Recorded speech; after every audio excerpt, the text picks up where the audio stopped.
Welcome back to the Lanterne Rouge Cycling Podcast, brought to you by Join Cycling for the Alpecin Deceuninck 2025 preview. Another year of success in the second year of this World Tour team. It was Pro Team before. They 2023 killed it in the Tour de France, and 2024 started off a bit in the Tour, not looking like the same, but then in the end, they're one of the best teams across the season in terms of victories and the prestige of those. Run me through their highlights, Benji, because it wasn't just the Van der Poel show. Yes, sir. It was not just the Van der Poel show. And actually, the year before it kind of also wasn't because of the presence of Jasper Philipsen in the team and Caden Groves in the team. And I feel like those three other pillars for this team mostly. Because if we take a look at their 26 victories in 2024, that's 9 less than 2023. But they're still from the same quality. So we're talking 15 World Tour victories compared to 17 the year before, only a slight reduction. And if we deep dive into the classics, let's start with Jasper Philipsen first.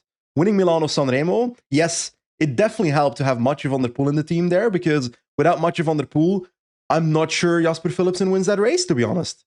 Classic Brugge de Panne wins a sprint there, so 2 World Tour classics on the name of Jasper Philipsen. Mathieu van der Poel also won a few classics here or there. You might have known of these classics, like the famous 1.1 race, the Ronde van Vlaanderen, Paris-Roubaix, also a pretty big one, E3 Saxo Classic in the run-up to Ronde van Vlaanderen. So he's done the business when it comes to the Cobble Classics, and that is exactly what you want when it comes to both Philipsen and Mathieu van der Poel. That's 3 out of 5 monuments with those 2 riders. So that is brilliant. Now, they, like you said, didn't only have those 2 riders doing the success. And I was kind of surprised because I forgot about these victories in 1-week races. Obviously, you have the Jasper Philipsen sprint stages, Tirreno Adriatico, Renui Tour, and there's only 2 of those. And I was like, okay, I feel like in my head, in 2023, he won more races, sprints in 1-week races. But looking back, it was only like 2 to 3 sprint victories and World Tour 1-week stage races in 2023 either. So it's actually not a major drop-off when it comes to Jasper Philipsen there. But the surprising victories, the ones I forgot, were Quinten Hermans won a stage at Itzulia, and Axel Orange won a stage at Catalunya. Those had evicted from my mind. So those 2 riders also performing. Hermans only on 1 occasion though, because I swear for the rest of the season I was somewhat disappointed in Quinten Hermans. Axel Orange, he obviously is leaving towards Ineos, so departing from the team as a young talent. Grand Tours, let's talk about that. Do you remember anything about Alpecin at the Giro? No. I don't either. He did. He did. He was actually better in the sprints than I expected because in UAE, he struggled. He actually struggled a bit this year, I think. Yeah. Because that's right. Don't you reckon that's what happened, Benji? Mm-hmm. Like, they were maybe thinking, oh, okay, he's a flat track bully, which is a cricketing term for like a wicket that's really easy to bat on, Benji. So you pad your stats. And then he didn't win so much he didn't win until 31 August. Yep. Right. No, sorry, 18 August. And then he won the Vuelta. All right, we'll give you the contract extension. And then that's why we had that strange back and forth. But in the Giro, he was good. It's just he ran up against the wall of Merlier and Milan.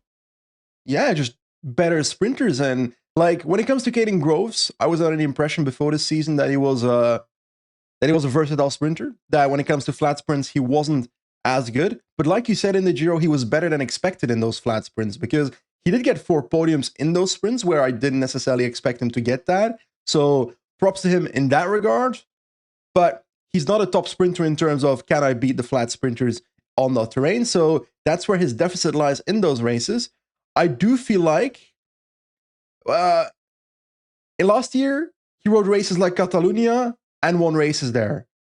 If I think of Caden Groves, I think of a rider that can win left and right if he rides Romandy, Catalunya, those kinds of races.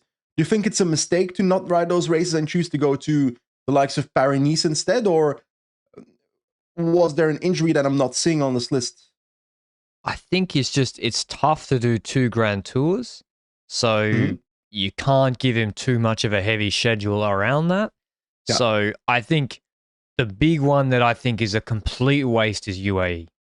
This is not using his qualities at all, which Correct. is Caden Grove's a very, very fit sprinter, and he can get. I mean, he won the Volta Limburg last year, or 2023, which is a hilly one-day classic, and UAE Tour, you come completely fresh. You need a big, strong lead out, and he's not as quick as Merlier. He needs like a harder race. But then you say, well, apparently should suit him.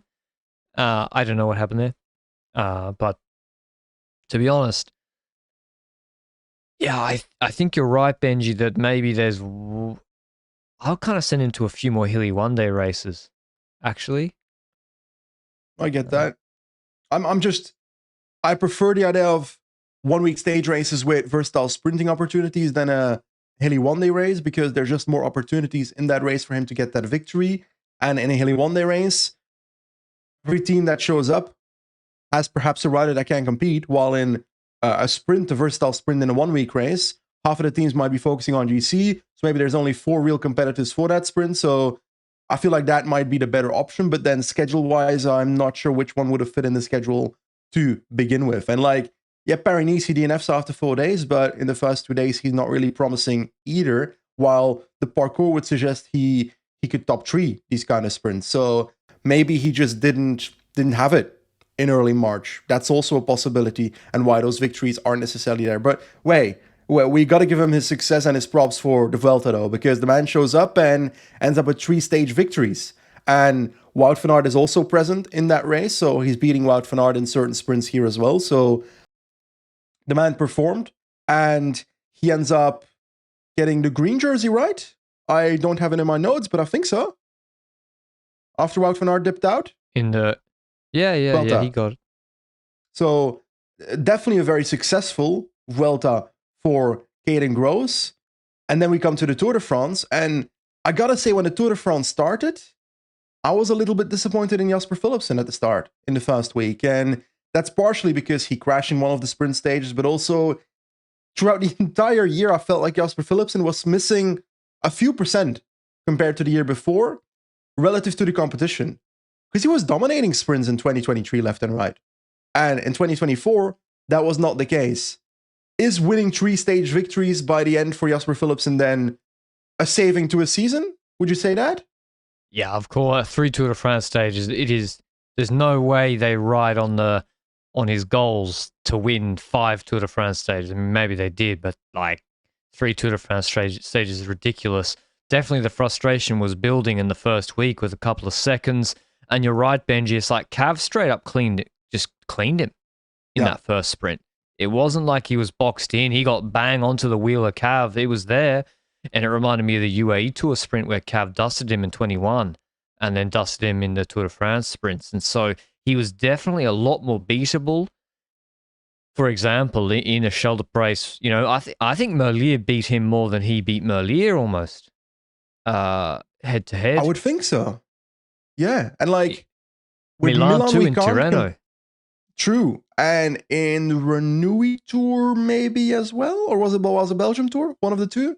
I feel like Milan was also present. He won one, but he won one in each of those races, but also got beaten, 6-7 times.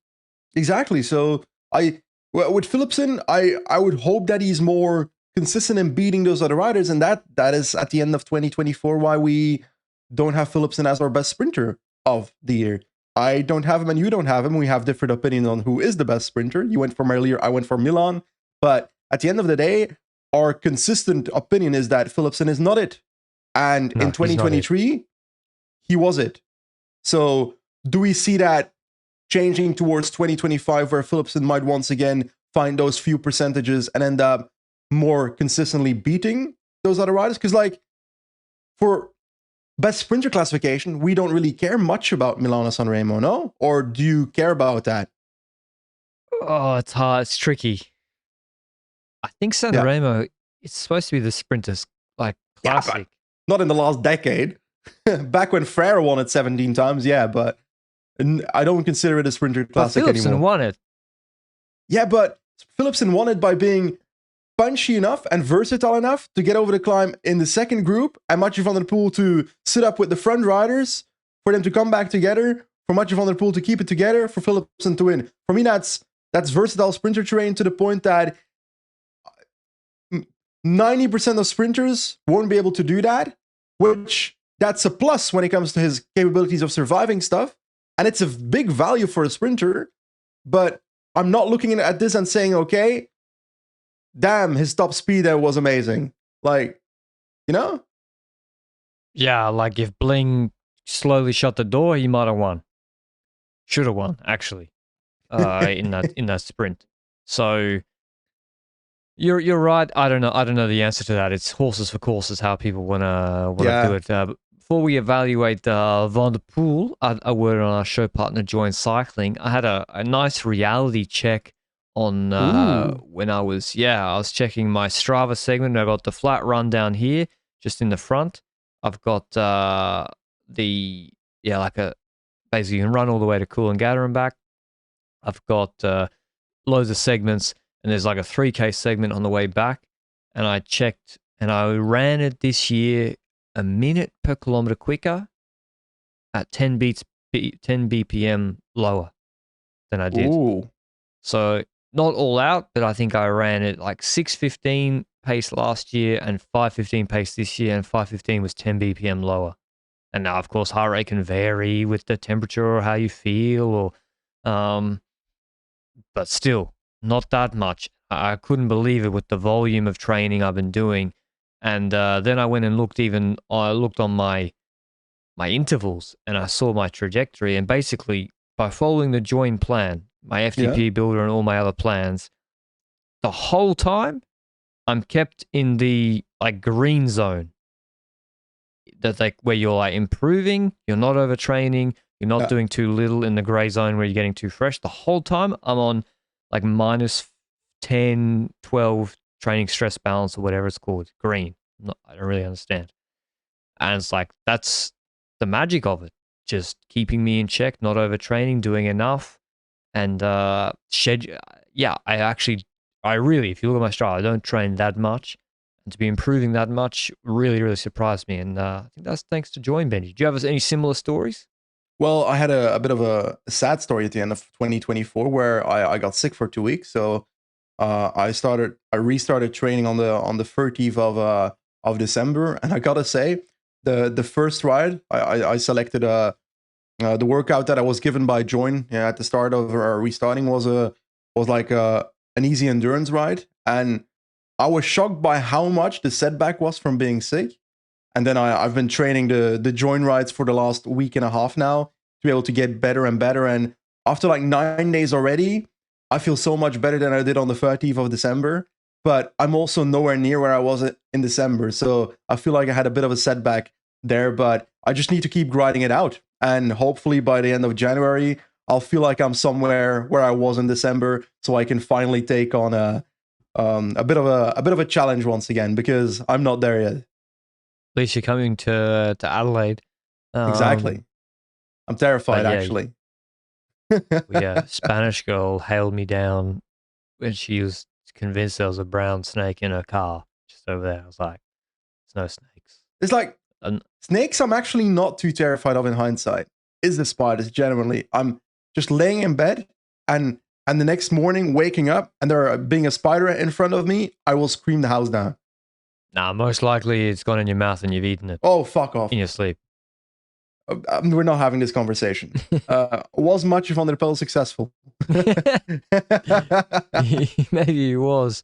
Yes, he was. The answer to that is yes, Benji. Not omnipresent throughout the year. But in his target, spider talk. he won Milan San Remo for Alpecin. He won E3 regardless of whether Van Aert was crashing or not. I don't think he was winning E3. He won Tour of Flanders solo, no problem, dominated the race, and Paris-Roubaix was even more dominant, actually. Then third in Liège. Okay, yes, was he the third best rider? Maybe not, but he came third in Liège. So extremely successful spring campaign, But then that was it, Benji. I don't. All else I remember is him doing lead outs in the Tour and then Poggy just dusting him in the Worlds. Yeah, and the thing is, when it comes to Mathieu van der Poel is, I feel like Pogacar being so dominant in the last quarter of the season kind of makes you forget about how dominant Mathieu van der Poel was in RVV and Roubaix as well. And yes, Mes Pedersen had crashed in Dwars of London, and Wout van Aert had crashed out, and there were competitors that weren't looking that fantastic after a few crashes. But at the end of the day, he dominated everyone else, and even with Wout van Aert and Mes Pedersen at the start, with the form that he showed there, I still expect a similar outcome, personally, to be honest. Maybe in Roubaix we see a bit more competition, but in RVV I see him dusting everybody else anyway. And it's not just Mathieu van der Poel, eh? If we look at how those races were won, especially Roubaix, it is insane to me that the race was blowing open from the first cobble sectors onwards by Alpecin's Domestique just shredding it. Just completely shredding it every single cobble sector. That is, if I go through my history of watching Paris-Roubaix, yes, we've had races open up early, but I don't think in that fashion when it comes to Roubaix. We've had the echelon. Open up early, but then they lose control. Yeah, and they didn't. I think that's one of maybe the most impressive team performance of the year. Vermeers was super Alpecin good. in Paris-Roubaix was ridiculous. Timo Kielich, Plancart, good luck. Vermeers, Laurence, I don't know, some NPC from the Commerce. Like, yeah, they get these, serious. They get these guys, gonna pay them 50 grand, and they can't climb for shit, but you put them in Paris-Roubaix and fire them up, and they lock down the race, or they just overperform completely. And that was one of the most impressive performances. The number of riders they had to control. Remember who was in that breakaway? It was like Fedorov, Hagenez, Asgren, Hitters were in the break, and they controlled it easily and shredded the whole race. So, yeah, mega impressive for Alpecin. Where would you say that their weaknesses, Benji, is sort of not going to be a surprise to them? They would have known before the year. They don't do GC. It's illegal. If you climb well, you have to leave. And so they weren't competitive for GC. They did win a GC with Laurence at Norway. Am I correct? Or did Nice take that? I don't remember. They were fighting for it, both together. If I remember correctly. You might be right with Laurence. I'm giving you time to look it up. Who won?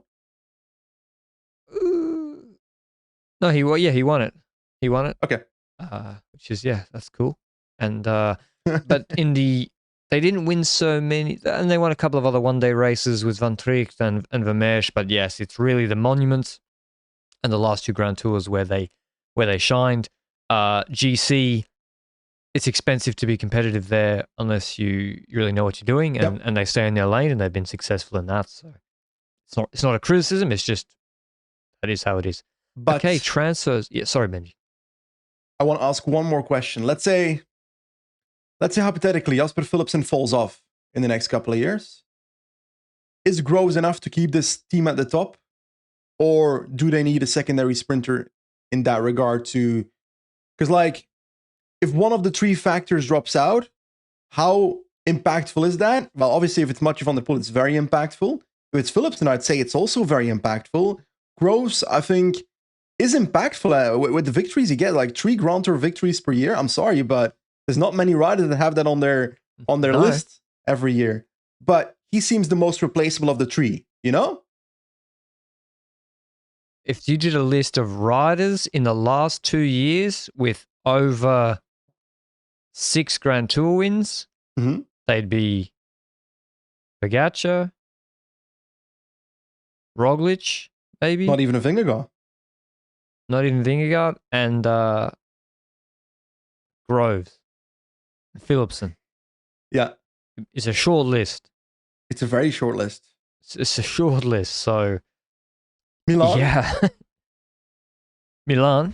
Maybe 5 or 6. I think he only won one in the Giro 20 on Bahrain, and he was just consistent for the Ciclamino. Oh, okay. Yeah, fair.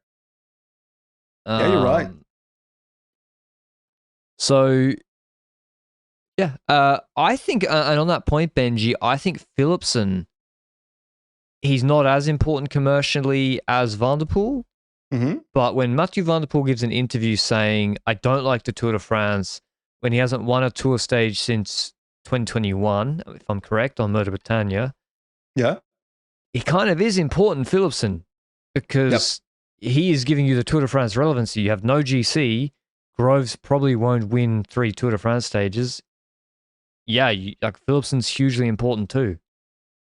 Yeah, I think so. And it's also, if you look at those two riders, it's actually beneficial for them that it works like that. If Mathieu van der Poel is willing to just work for Philipsen when he's at the Tour de France, great for Philipsen. And Van der Poel is seemingly happy with the pressure being off for that Tour de France. And if Mathieu van der Poel was different and very ambitious when going to the Tour de France and always wanted to be there and ride for himself, then they'd be cannibalizing their own green jersey points. So it's actually beneficial, this cooperation, I think. Then on the other hand, I do think the sponsors would like it a bit more if Mathieu van der Poel was maybe a bit more enjoyable or happy about the fact that the Tour de France exists. But at the end of the day, I'm very much okay with a rider being able to express their opinion and a team being okay with that and sponsors being okay with that, with the fact that they might not like the Tour de France and might prefer riding in the mud in a mountain bike race in July instead. And I feel like that's the case when it comes to Mathieu van der Poel. I can't wait to dive into the schedule of Van der Poel and kind of compare what we would have wanted to see versus what they're delivering, you know? Because I feel like with Van der Poel, there's sometimes a bit more of a difference between those two, where I would like to see him in certain stage races that he never will go to, while it might be terrain where he gets victories left and right, you know? Yeah, I mean, that's the problem with, like, he does 41 race days, half of which are the Tour, where he's just cruising around, then does a lead out. He did 7 race days before July. Like, that's just, from a fan perspective, we all remember Tirreno Adriatico, the great battle against Yeah. Alaphilippe and Van Aert on all those stages, and Pogacar. Like, Even the Tour de Suisse he did 2-3 years yeah. ago stays in my memory. And then, yeah, he's a big race peaker. And so, it's not like he was just cruising around in those 7 race days in spring. But yeah, you're right. When we didn't see him in a Tirreno or whatever. And with that, the team has less exposure in those races if they don't have a sprinter or Van der Poel there. So let's get into the transfers, Benji. Outgoing, Søren Kragh Andersen goes to Little Trek, 30 years old. He is really, really good in San Remo and the classics. Yeah. He's a key player who, in the middle phase of the race, when a Trek and a Visma try to open the race with a Jasper Stuyven and with a Dylan van Baarle, created a nice little group of 10 riders. Søren Kragh Andersen will be in that group. He'll be mucking up proceedings, and Van der Poel doesn't have to spend a bullet yet. So he is important. And Sanremo on Poggio, he is one of those guys who's always there. So this is a big loss. I think so as well. And it's also intriguing that he goes to a competitor, as in he goes to Little Trek, which means that now they have that asset who will probably be attacking the likes of Mathieu van der Poel in that phase where he was usually the defendant, the protector of Mathieu van der Poel in previous 2 years. And with MSR, for example, Søren Kragh Andersen will be the guy that on the Poggio tries to prevent Mathieu van der Poel, Pogacar to get away for a rider like Mes Pedersen or for an attack after the Poggio while Pedersen is in the group. So it's very intriguing to see that kind of switch, because that does change pawns in the battlefield, you know? So I actually enjoy this transfer, because if you think about it, if it works, then Little Trek is closer towards Alpecin in the classics. No? Oh, it's a big. You add one to yourself and you subtract one from the big competitor. So yeah, it's a huge gain. I understand why Alpecin let him go. On Alpecin, he had in the 2 years from 23-24, he won 1 race, which was Eschborn Frankfurt, not the biggest race, and he had 292 UCI points and Oh, 23 was way better. You'd want him to do what he did in the past, like 5 years ago on Sunweb, whatever it was called in that year, winning a Tour de France stage, winning 2 Tour de France stage and a single Tour de France. Like, that's the kind of thing where he's sometimes as inconsistent as a Bettiol, where you'd like him to be good in the classics, like he is, plus being able to fight for that stage win in a Grand Tour. But yeah, there's no way they could justify the expense, particularly after the year he had in 24. So that's just a rider when you have their budget. You can't be extending them, so that's fine. Sinkeldam retires. He was an experienced lead out. It's expected. Jason Osborne, who joined through Zwift Academy, I think. I'm definitely not sure. Not sure if he did. It's interesting because he was world champion on Zwift, I think, at a certain point. He first joined Quickstep, if I recall. Did well at like a Tour of Slovakia prologue. Yeah. That's the only memory I have of Osborne in that period. And then he ended up joining Alpecin, I think, not necessarily linked to the Zwift thing, I think. Right. But he's a big indoor rider.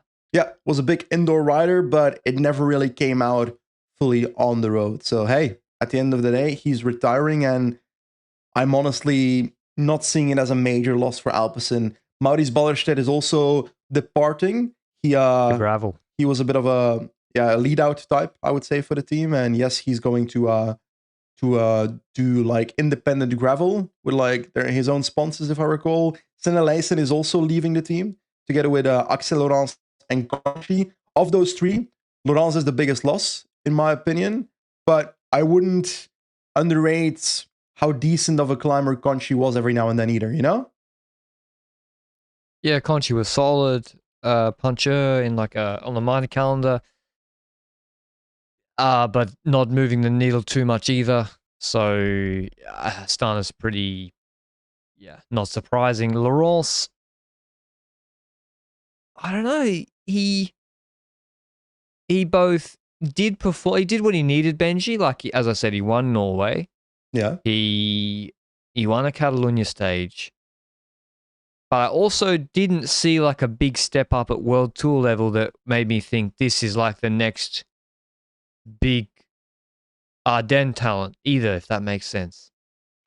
I get that, but he's also still 23. I think the one thing you maybe wanted to see is, for example, Paul Magnier finishes second in Plouay. I'm pretty sure Laurens was pretty close in 2023 when it comes to Bretagne Classic.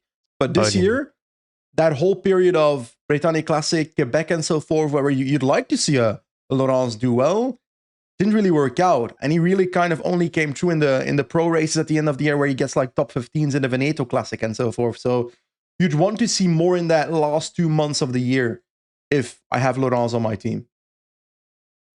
Yeah, and I'm particularly looking at, say, Brabantse-Pijl, 30th in the large group.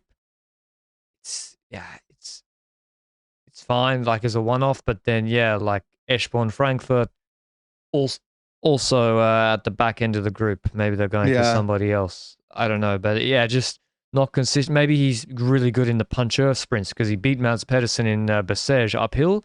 Maybe in the flat sprints he gets lost a bit, but then he won in Catalunya. I mean, as you say, he's 23, but you didn't see like not like a Van Giel step up, of course. Yeah.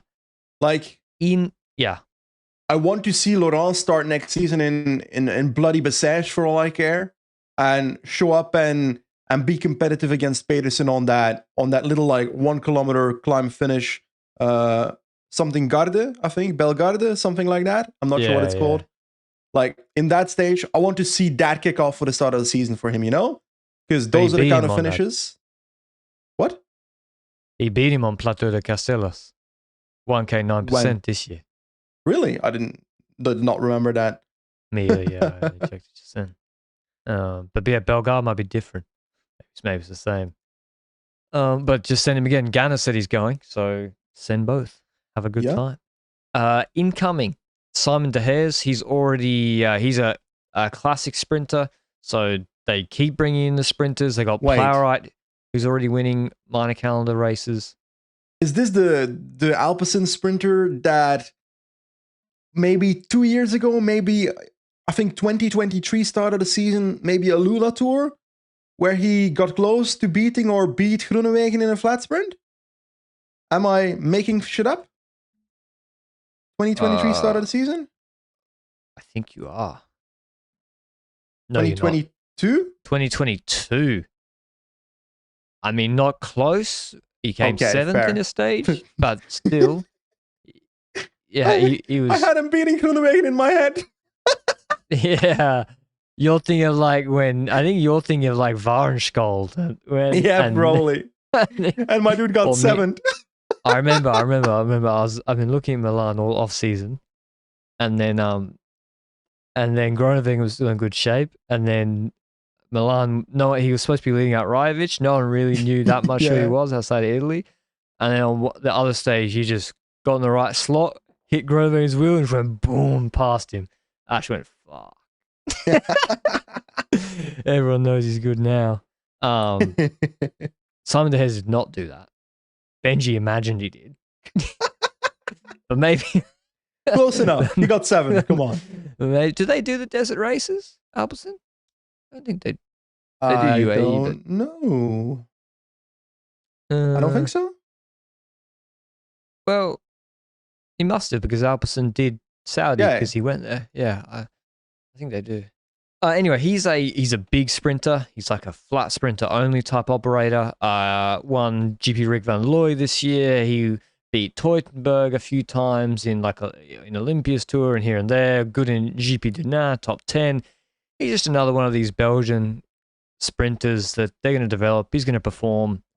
He's going to be a useful rider, and they just keep doing it.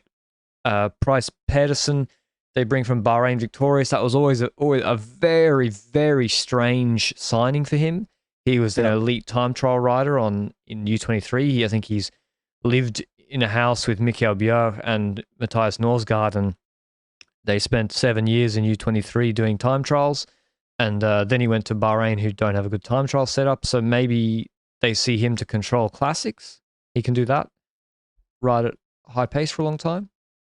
Yeah, I think something similar, to be honest. I'm like, this is not the most overhyped transfer, Friese Pietersen, anymore, but I think rouleur type is what I'm looking at. And then I'm looking at the youngsters joining the team. And there's 3 riders that joined from the Alpecin de Koning development team. Emil Verstringen, I know him from cyclocross. Ramses de Bruyne, I swear he was Ramses de Bruyne on the Lotto Dev team in the past? I think he might have been. Am I making this up? No. Lotto Soudal U23 back in the 2021-2022 era. And the last one is, in my opinion, maybe the most talented, Tibor Del Grosso, who has also been quite active in cyclocross recently. Obviously, is a relatively known CXer, but I've got a feeling that this might be a rider that might also like pull through on the road. That he's not the kind of rider that ends up on like Balwaza track, whatever it's called now, Glowy or something in the Continental division, and stay there his entire career. I think this is one of those riders that will show up and suddenly is in that Paris-Roubaix, what you call NPC train for Mathieu van der Poel. But it also wouldn't shock me whether he can get his own results on top of that, maybe in a couple of years. Or do you see that earlier than a couple of years? No. Okay. Ooh. They've let Laurence go and sign Del Grosso because they think Del Grosso can already do the same thing. Okay. For way less money. I mean... And which results in the past shout to you as, okay, this is the type of rider he is? Because he's got top 15s in Belgian 1.1 races, left and right already, with Muur Classic Gerardsberg and Super 8 Classic, which those aren't shit races. So he can definitely handle those races, but where will he make the step up, you think? He is the Albert Heijn van der Poel. Albert Heijn van der Poel. Like, can you show even more that you speak with Dutch people on a daily basis? Like, that is the worst expression I've ever heard out of your mouth. I just tried to look up a supermarket that's from the Netherlands. Because, yeah, he's Dutch. He's tall, he's punchy, he's got a good sprint without being a flat sprinter. He survived that World Champs course in U23s very well. He finished 8th against really elite punchers. And I remember technically he was he was really, really good. Like he was wet. He would be dropped. I remember him coming back in the corners quite well. He's a cyclocross rider, so maybe that's why. So I think technically he's very good.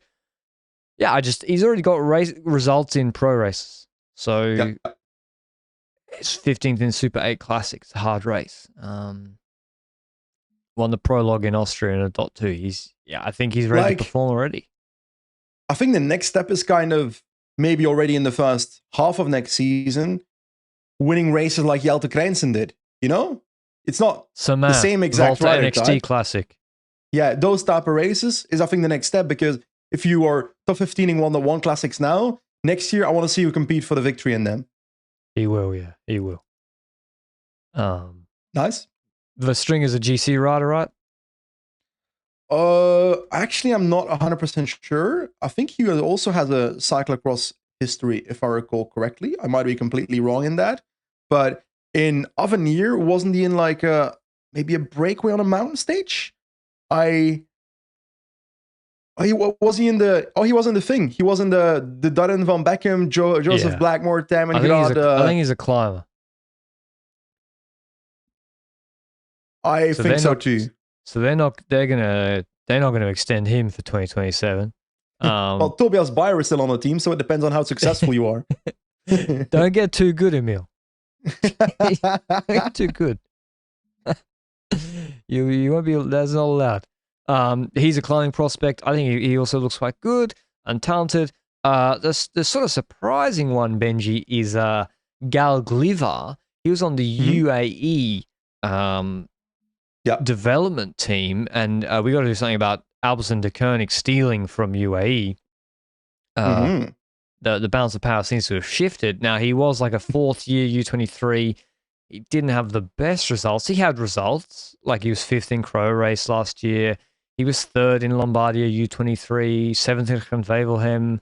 Like he was decent this year. Won a few races, won Belvedere. So a little bit surprising maybe that UA didn't extend him, but maybe that's an acknowledgement that they didn't see him as a Pablo Torres. They only want to bring in neo-pros who they think will be world beaters, and they don't see him as that. I don't know. I felt like there was so much talk in the first half of 2024, even maybe the second half of 2023 more, that I was like, okay, I'm expecting Gal to join UAE Team Emirates Pro World Tour team, and I feel like there were rumors of that happening.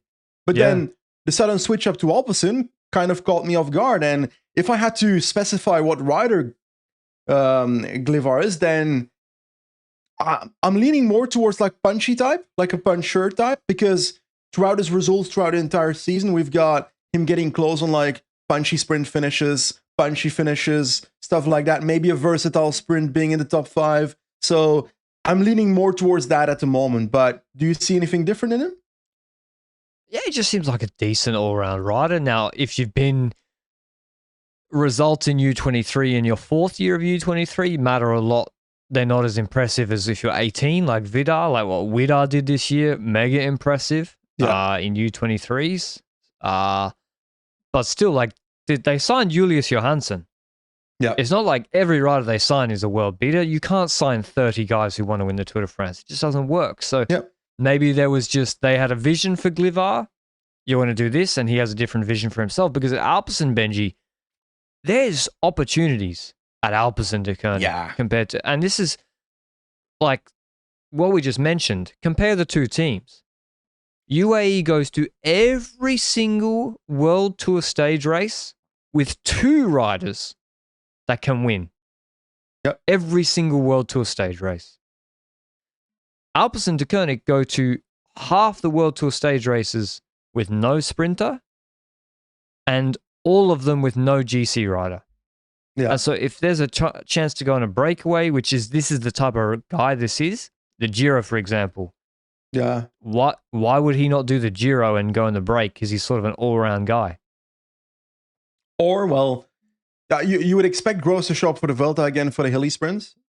Yeah. Because otherwise, if you're not sending Groves or something, then you're sending one of these guys that are the punchy sprinters in your team. Maybe Del Grosso, maybe a Glivar for those kind of finishes. But you can send both. You can combine both. Yeah, exactly. And Rose is probably going to go to the Giro as well. I'm guessing Giro Vuelta. Yeah. Well, we're going into the schedule already. Ooh, we're stepping into dangerous terrain, my friend. Yeah. But I agree with your point. I mean, if that's what's happened, then he's taken a bet on himself. I mean, respect to him. Because, it looked like he was good. I thought it was a fait accompli that he was going to join that team. Sorry, did you say what sort of rider Ramses de Bruyne is? I did not, but I feel like I feel like 2024 was not the greatest season for Ramses.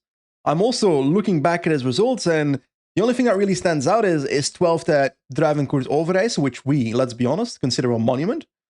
Pretty big. Yeah, pretty damn big race. But throughout the rest of the season, I'm a little bit disappointed in what he's shown in 2024. So I'm really hoping that his success from the years before, where he was more consistent, getting top 5 at U23 LBL, that kind of result, those vibes, I'm hoping to get back in 2025. It's interesting. He gets signed after the season where I wasn't expecting him to get signed by a World Tour team, you know? Yeah, exactly. I was almost expecting Sentience to come up. Senna another... just to correct here. He's talented. Senna, yeah, but he's apparently got another year on the Devo team in 26. I doubt that. Well, I mean, and this is another benefit. Just generally, we see Alpecin de Koenick's development team doesn't get spoken about that much, but this Devo team, it keeps feeding them with guys on low contracts that perform as neo pros, and they also have a useful flow of domestiques. It's really effective. They've got Del Grosso coming out of it, and De Haas, two guys who I think will win races straight away almost. The Stringer's a GC guy they probably couldn't afford to sign if he was a flashy Tour de l'Avenir guy on another team. And Aaron Dox as well. If Aaron Dox was on Lotto Destiny Devo team, they probably wouldn't get him. So, given his results in Friuli. This also shows how important the relationship is between those development teams and, for example, an Akroch Tormans team, which is a very well-known feeder team from youngsters, like under U23. I'm not sure if I should call it a junior team because it's more like a club team, I think, in Belgium. But then I look at the riders they brought up through the years. And even if I look at 2023, they've got Gebbe Staes, who's going from the Akroch Tormans team to the UAE development team. They've got Sentescensions, of course, who then is in the Alpecin development team in 2024, builds up towards perhaps a World Tour contract pretty soon because he's really good. Thomas Vurings, who is in the Lotto U23 team right now. And if I go through their entire history, there's riders left and right that go to the Lotto U23 team, that go to the Decathlon one, Pollefleet, for example. Then I look at Arne Baars, who is also in the, I think, Circus 1T, whatever it's called now, U23 team. There's just riders left and right from that team that go to World Tour U23 team. So this is a massive team for talents in them. And I'm trying to figure out, I think Jordi Mees was also in this team back in the day, all the way in 2017 era, and Remco Evenepoel in 2018. So this is like one of those teams that brings everyone up to U23 teams from World Tour teams from the Belgian estate. So credits to them for certain. And yeah, they have they can offer a cyclocross program, so they have the guys who want to do both. So yeah, it's working well for them, money well spent, I would say. But in terms of those incomings, Benji, yeah, I think it's a net positive. Yeah. So, but I think it kind of nets out. Frankly, I think it's maybe it's less money. I would say less money. They had to do it this way. I don't think they could have done it anyway from a financial perspective. But Søren Kragh is a good rider in the monuments. I don't expect these guys to be as good as him in the monuments. Yeah, I think at the top level, it's maybe a slight negative for me. But in the long term, it's definitely a positive. Yeah, that's how I view it. Del Grosso. Yeah, they need one of these young guys to explode and join the top three or be like a consistent winner, let's say, to diversify the team a little bit. Okay, what should Mathieu van der Poel's schedule be if we controlled it? Ooh, that's fun. TDU. For fuck's sake, I gave you too much control. He doesn't do puncher GC races, and he's Yeah. the best. There's the best 30 seconds watts per kilo in the world. Would he ride the sprints, the flat sprints in? Well, to be honest, if you look at the Santos Stood and Under parkour this year, I look at a lot of stages that are versatile. Where I'm like, okay, Plappy might attack with 10k out, you know? He will. Jaco aren't bringing a sprinter, mate. I'm so on the train of Plappy destroying everybody in Willunga Hill, even though he doesn't have that sprint finish against Onley and Williams and Vine necessarily. But I'm in the Plappy camp. I need revenge for last year. The way he crashed in the lead out for what? Sorry, they got Schmidt as well. I know, but I'm hardcore in the Plappy camp, my friend. I'm sorry. Yeah, we'll save that for our preview of the race, the Rafa pop-up. Ooh. That wasn't a scheduled plug, but actually, yeah, we'll save it because I got some thoughts. Yeah, I say that as a joke, Vanderpool doing TDU, but yes, it would be nice from my perspective to see him do some early stage race in January or February that suits him. Now, I understand why he doesn't do it. There's this thing called cyclocross that he does, and so he needs to have some time off, and that's just how it is. So, realistic schedule, well, I would say, he doesn't do opening weekend? To be honest, I'd really like to see him at opening weekend, Benji. Yeah. I was going to say, I'll do Andalusia. No, I would like to see him on his terrain. I'd like to see him at opening weekend against Visma have won both races 2 years in a row. Yeah, I'd like to see that. I'd like to see that as well. Opening weekend, the classic season, obviously, the likes of Strade Bianche, MSR. I want to see him at all those races. Yeah. That's my personal opinion. Whether it's all combinable, that's to be questioned every single year. But after that is where the questions lie, because we're like, okay, classics, obvious. Do we like to see him do Amstel and so forth? Yeah, I like to see him do Amstel. You don't? I would rather see him at Omloop and Kuurne than at the Ardennes. I want to see him at Omloop, Kuurne during the classics. And even if he's washed by the time Amstel hits, he needs to be there for the Dutch people, in my personal opinion. Okay, I will stand up for the Dutch today. He can do Amstel and he's Dutch. I understand that. I don't need to see... yeah, I would rather he did Brabants than Flèche or Liège. Okay. Like, I really don't think he can win Liège. I really don't think he can. Especially if Pogacar and Remco are at the start line. Because without them... That almost makes it more likely. Really? For me, it doesn't. Because those riders will probably get away and stay away.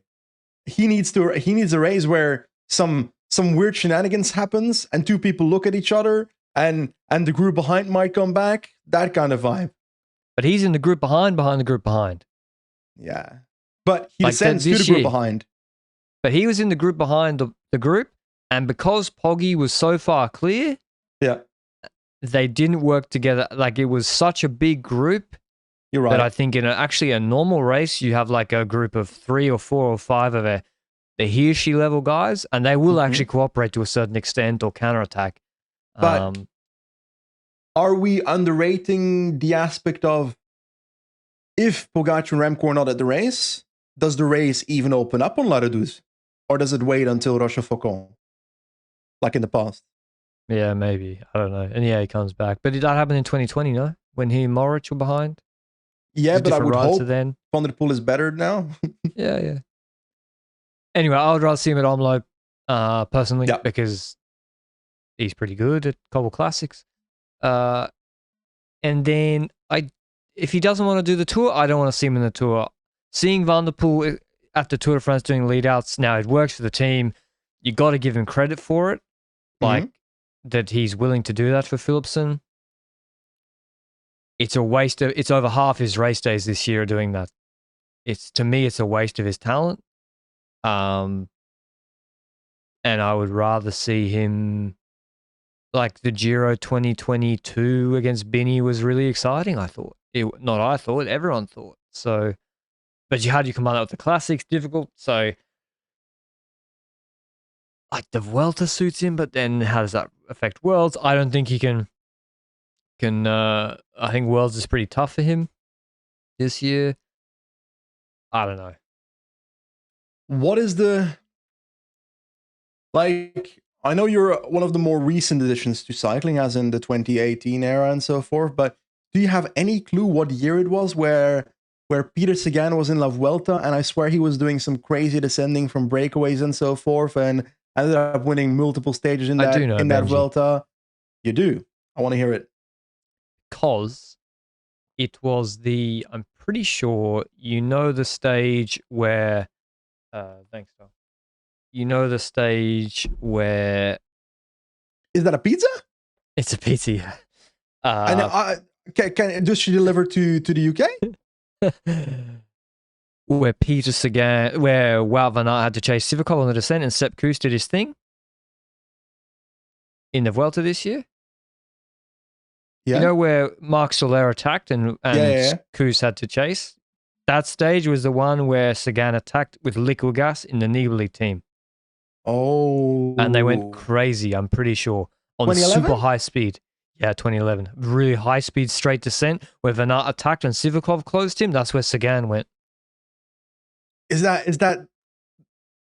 Oh yeah. That was good. Oh, that was good shit. Yeah, that was good. I gotta be honest. I spent a good 2 days of last week rewatching old Liquigas, Vincenzo Nibali, Basso 2008, Giro d'Italia, 2009, Giro d'Italia videos, and my nostalgia is off the charts right now. You gotta see the liquid gas one where who's the guy that was a Gasparotto crossed the line in a TTT before I think one of the teammates, one of the Italian guys. Yeah. And he took the pink jersey when he wasn't supposed to. And the guy was furious with him. One of the Giri. Yeah, liquid gas. That was yeah. A long time ago. But maybe we'll see that with Adam Yates and Ayuso if there's a TTT in the Giro. Unfortunately, there's no TTT in the Giro. Maybe a UAE tour. Almeida will take pink in the Vuelta from Pogacar and in the TTT. But then again, in the mountains, Pogacar will just have the confidence that he can take it back. Yeah, maybe. Back to so Van der Poel. To cut a long story short, I would like to see him do the Vuelta. Then, if he can't combine the Giro with the classics, I would like to see him do the Vuelta. But what happens in between? Because he can't just stay by the side of the road having fun in the Arctic race of Norway, can he? Yeah, I mean, I don't know, do Swiss, do something.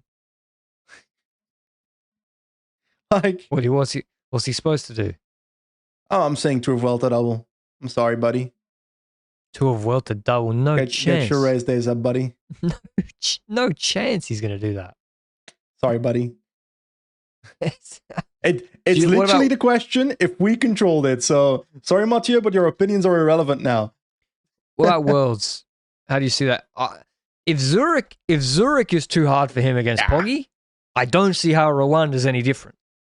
It's a million times harder. In depthly at the parkour of Rwanda. I do see hard.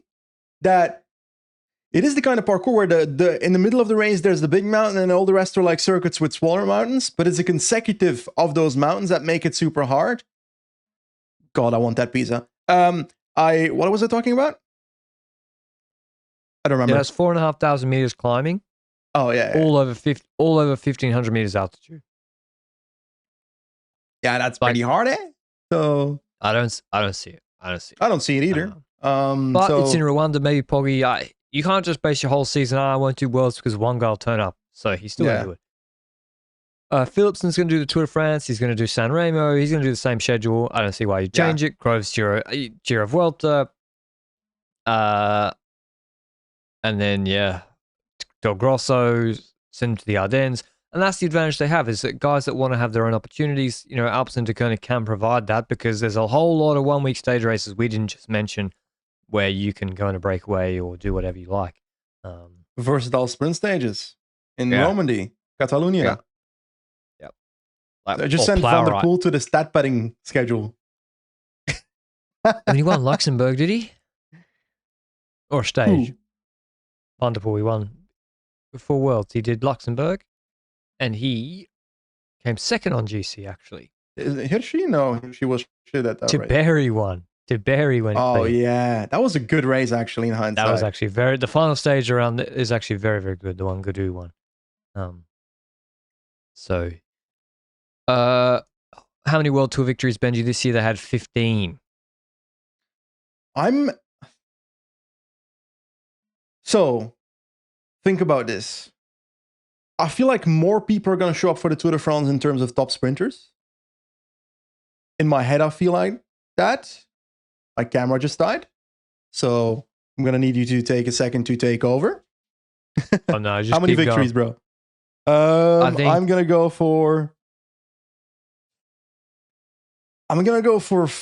13 World Tour victories. I'm going to go with 12. 15 is a lot. Like 15 is good. That's really I'm going to go with 12. I think the lead out will be slightly worse. I don't think it'll be as dominant in the tour. I think there's more tours. There's less pure sprint stages in the tour. And if you don't send Van der Poel to those week 1 Calais Brittany stages where he can win, I think it's harder for Philipsen against Deli, against Abinium, against whoever. So, yeah, I'm going with 12. 12's still a lot. 12's like a lot of wins. Hot takes. Ooh. I'm going to say, like, the hot takes you'd go for a team like this is kind of the negative ones, which that's a bit sad. Like saying, oh, this rider won't win a monument or this rider won't win a Grand Tour stage. What is a positive hot take I can get out of this team? Or do we go for the negative ones? Are you daring to say Mathieu van der Poel won't win a single monument this year? Del Grosso will podium Amstel. Okay, that's fair. That's a possibility. It's still a hot take, though. It's hot, yeah. Yeah, it's volcano hot. I think I'm going with Alpecin. This is not a hot take. I was going to say, like, Alpecin only wins 1 monument this year. I don't think that's a hot take. I think that's just a possibility. You know? Yeah, that's with Poggi. Because I think RVV will go to Pogacar. And I think MSR, I've got this feeling it's going to go to an outsider for once. It's a lottery. And then, yeah, then they got Roubaix. So, yeah, 1 I think is almost expected. Yeah. I'm going to go with Jasper Philipsen doesn't win a single Tour de France stage this year. I was going to go with that one. Yeah, I think more generally, I think it becomes much clearer he's not in the tier of the top 2 guys this year. I think they're better. Okay. Like, just much better inherently. And I think Groves wins 10 races. Okay, but by the way, when we're talking about Jasper Philipsen and the other sprinters, the other top sprinters, who do we expect to be at the Tour de France? Do we know if Milan is there? Do we know if Merlier shows up for the Tour de France? And then, if you don't go to the Tour, it's tough. So Jasper Philipsen might literally just have a free reign again at the Tour de France to win multiple stages, which would ruin my hot take. So I'm calling upon you, Jonathan, Mr. Milan. I need you to show up for my hot take. Yeah. Okay, that's all for Alpecin Deceuninck. I think they've had a successful cycle, a successful year. I think they're going to continue to have success. They're trying to maybe have the succession. They're having some more young riders in there. But they're still going to be the top 3 riders I see, keeping the team going, and maybe one of the young guys will pop up and start winning a lot too. But otherwise, more of the same to be expected. Anything else, Benji? Yes, sir. Not really. Okay. I'm ready for the next team, but that's going to be for next time. Don't know who they are. Until then, ciao.